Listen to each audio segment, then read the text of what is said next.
In the journey of being human, perhaps there is no longing more quiet yet more powerful than the longing for freedom. A person can endure poverty, can accept injury, can even live with uncertainty. But deep within the heart, everyone hopes that one day they will truly be free.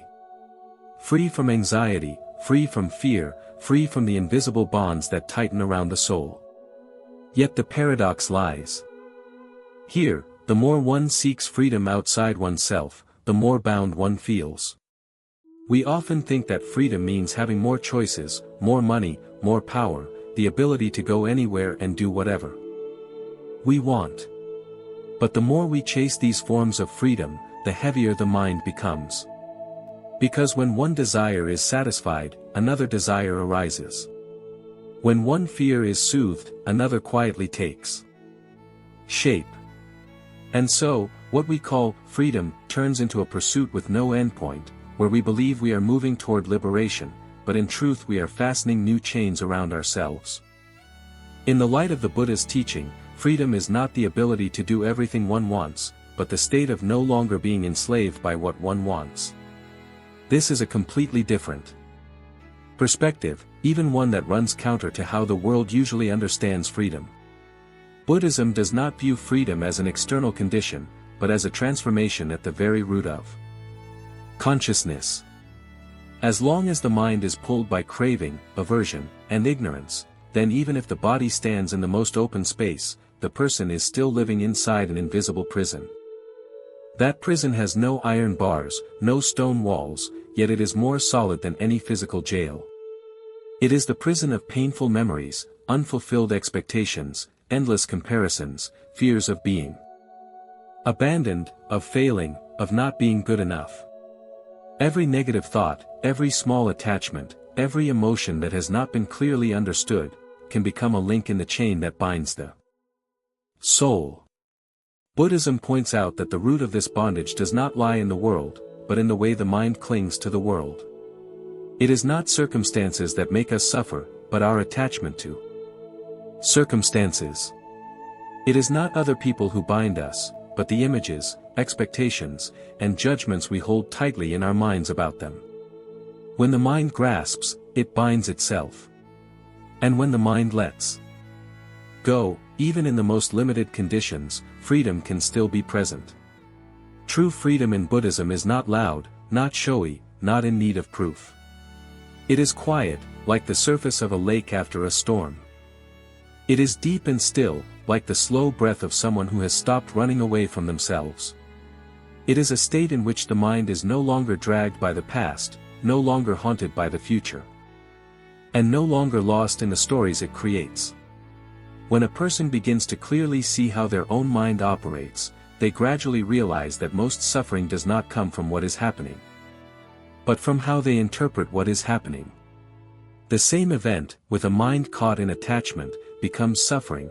With a mindful mind, it can become a lesson. And it is precisely at this point that the door to inner freedom begins to open. In the teachings of the Buddha, freedom is not a gift bestowed, but an understanding that is awakened. By understanding the impermanent nature of all things, the mind no longer clings. By understanding the non-self nature of the ego, the mind no longer needs to defend, compare, or compete. By understanding the suffering inherent in clinging, the mind gradually sets down the burdens it once believed were necessary to survive. When one lets go, it is not a loss, but a lightening. When there is no longer a need to prove who one is, no longer a need to cling to an image of oneself, no longer a need to live according to others' expectations, a vast inner space appears. In that space, there is unconditional peace. There is steadiness that does not rely on anything external. This is not an escape from life, but an entry into life with a mind no longer bound. Freedom in Buddhism is inseparable from mindfulness. The more mindful a person becomes, the more clearly they see the threads that bind them. And when they see clearly, the power of those threads naturally weakens. Because ignorance is the foundation of bondage, and wisdom is the path of liberation. There is no need to fight, no need to force, only to see clearly. And within that clear seeing, letting go happens naturally. This video is not merely a sharing about the concept of freedom, but an invitation to return and look deeply into one's own mind. To look and recognize the invisible burdens we have carried for far too long. To look and see that there are many things we hold tightly, not because they bring happiness, but because we have grown accustomed to holding on. And in that very moment of recognition, the seed of true freedom begins to be planted. Because freedom, in the light of the Buddhist teaching, is not about going far away, but about returning deeply. Not about having more, but about having less. Not about changing the world, but about transforming the way the mind meets the world. And when that transformation takes place, whether the outer circumstances change or not, within there is already a vast space where the mind can rest without being imprisoned. When speaking of freedom in Buddhism, the most important thing is not to understand it conceptually, but to recognize it through inner experience. Because if freedom remains only an idea, it can easily turn into something to pursue, an ideal image for comparison, and eventually become a new mental burden. The Dharma does not invite people to search for freedom in some distant place, but invites them to return and observe their own mind, right in the present moment. In everyday life, most people do not realize how subtly bound they truly are. We are bound by repetitive thoughts, by old stories about ourselves, by wounds that have not been healed, and by fears that have never been named. We think we are making choices, but in reality many of those choices are guided by habits, reflexes, and conditioning from the past.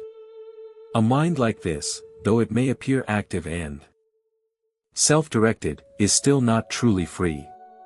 Buddhism calls this state the functioning of ignorance. Not ignorance in the sense of illiteracy or not understanding teachings, but ignorance as not clearly seeing how one's own mind is being influenced. When an emotion arises, we immediately identify with it. When a thought appears, we believe that it is who we are. And when a desire is born, we feel compelled to chase after it, as if not doing so would mean losing something vitally important. This constant identification leaves the mind with no space, no stepping back to see clearly, and therefore no freedom. Freedom in Buddhism begins at the moment one realizes, I am not my thoughts, not my emotions, and not the roles that society assigns to me. When this is seen, even briefly, a quiet inner space opens up. In that space, thoughts can still arise, emotions can still come and go, but the mind is no longer swept away.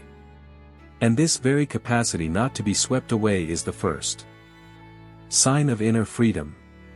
One of the strongest binding cords that Buddhism points to is attachment to self. The ego always wants to be affirmed, recognized, and protected. It fears being looked down upon, being abandoned, being inferior. Out of fear, it tries to control circumstances, control other people, and even control its own image in the eyes of the world. But the more it controls, the more tense the mind becomes.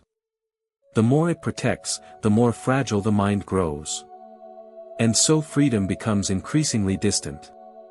When one deeply contemplates non-self, it becomes clear that the self one is trying to preserve is in fact only a flow of memories, emotions, and habits. It has no fixed essence, no unchanging center. Seeing this clearly, the mind gradually relaxes its defenses. There is no longer a need to compete, to prove, or to strain to become someone. This relaxation does not make a person weaker, on the contrary, it brings a very deep steadiness. Along with non-self, the teaching of impermanence plays a crucial role on the path to freedom.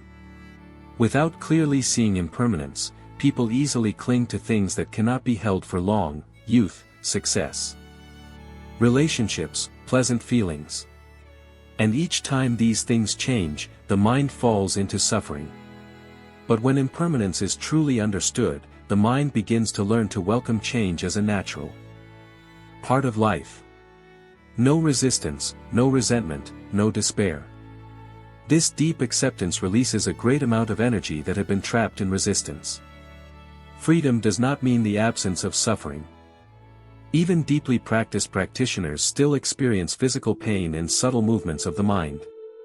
The difference lies in this: they are not defined by that suffering, nor are they drowned by it. Emotions come and are known as coming, emotions go and are known as going. No clinging, no pushing away. The mind is like the sky, and emotions are like clouds, able to cover it for a moment, but unable to damage the sky's open nature. Meditation in Buddhism is the practical path for nurturing this freedom. Not to reach a special state, but to see more clearly what is happening. Each time one returns to the breath, each time one recognizes a thought without following it, each time one quietly observes an emotion without judgment, each time, a binding cord is loosened. Freedom does not arrive in a dramatic explosion, but very quietly, through each moment of mindfulness. Gradually, one realizes that many things once believed to be necessary for happiness are no longer as important as before. Not because of weariness with life, but because one has seen enough. Enough to stop chasing. Enough to no longer fear loss. Enough to live more simply, yet more deeply. And it is within this simplicity that a very pure form of freedom begins to reveal itself. Freedom in Buddhism is inseparable from compassion. When the mind is no longer obsessed with the self, space naturally opens for understanding and empathy. Others are no longer seen as threats or tools, but as human beings also struggling with suffering in their own way. When compassion arises, much resentment and defensiveness dissolve. And along with them, the mental chains gradually fall away. In the end, freedom is not a destination to be reached, but a way of living to be practiced. Each moment of full presence, each time a small attachment is released, each time one looks deeply without reacting hastily, these are all steps of freedom. This path is not loud, not glorious, but very real. And for those who are patient enough to return, freedom is no longer a distant concept, but becomes a gentle breath, quietly accompanying every moment of life. As the journey of contemplation on freedom gradually comes to a place of stillness, perhaps the most important thing is not how many teachings you have understood, but how much quiet has appeared within your own mind. Because true freedom, as Buddhism points out, does not lie in accumulating more knowledge, but in the ability to lay down what is no longer necessary to carry. And sometimes, the very first moment of freedom is simply the moment you allow yourself to stop running, stop searching, stop trying to become something else. After hearing this, you may realize that much of your life has passed in a state of being driven by the desire to be more successful, better, more recognized. Driven by the fear of being left behind, being judged, being seen as not enough. This constant drive rarely allows the mind to truly rest. And because of that, even when we have many things in our hands, we still feel lacking. Even when we have many relationships, we still feel lonely. Even when we have many choices, we still feel stuck. Buddhism does not deny life, nor does it advise people to leave the world in order to find freedom. On the contrary, the Dharma invites us to live more fully, but with a mind that is no longer bound. Working, loving, building, contributing, without losing ourselves in those roles. When the mind no longer completely identifies with success and failure, gain and loss, winning and losing, then even in the midst of a busy life, a space of freedom can still be very clearly present. That freedom does not make life dull. On the contrary, it makes each moment more vivid. When we are no longer pulled by the past or the future, we begin to truly be present. Present while eating a simple meal. Present while listening to another person speak. Present while feeling a sadness gently touch the heart. And in that full presence, life does not need to be perfect in order to be meaningful. It is enough, simply because it is. Perhaps one of the greatest misunderstandings about freedom is thinking that freedom will come when all problems are solved. But Buddhism shows the opposite: freedom comes when we are no longer controlled by our problems. When there is difficulty, we know there is difficulty. When there is anxiety, we know there is anxiety. We do not deny, do not avoid, and do not let them define who we are. This very mindfulness brings a strength that is soft, quiet, yet enduring. And then, one day, you may realize that the things that once caused you the most pain were also the very doors that led you to deep growth. Not because pain is good, but because within pain, you learned how to return. Return to the breath. Return to the body. Return to the capacity to see without judgment. And little by little, the binding cords quietly fall away, not through struggle, but through understanding. Freedom in Buddhism is not a permanent state to be held onto. It is a flow that needs to be nourished each day. There are times when the mind is very light, and there are also times when the mind becomes heavy again. The difference is this: once you have touched freedom, you no longer panic. When the mind becomes heavy, you know that it is only a state, not your true nature. And this quiet trust allows you to continue, slowly but steadily. If at this point you feel that a small space of stillness has just opened within you, then perhaps you have touched the spirit of freedom that Buddhism seeks to convey. There is no need to rush to change your life. No need to become someone else. Simply begin by looking more deeply into what is happening in your own mind, with sincerity and patience. Freedom does not come from tense effort, but from gentle understanding. This channel was created as a space to pause together, to listen together, and to look deeply together. If you feel that today's sharing has touched something very real within you, you may gently leave a comment, not to argue or to prove anything, but simply to acknowledge a moment of your own mindfulness. And if you wish to continue accompanying us on deeper contemplative journeys of mind, of life, and of the path of inner transformation in the light of the Dharma, subscribing to the channel is also a very simple way for us to meet again in the next moments of stillness.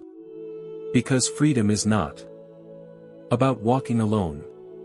Sometimes, simply knowing that there are others who are also quietly walking the same path of mindfulness is enough to make the heart feel much lighter. And in that silent companionship, each person finds their own path to liberation, unassuming, unadorned, yet deep enough to transform an entire lifetime.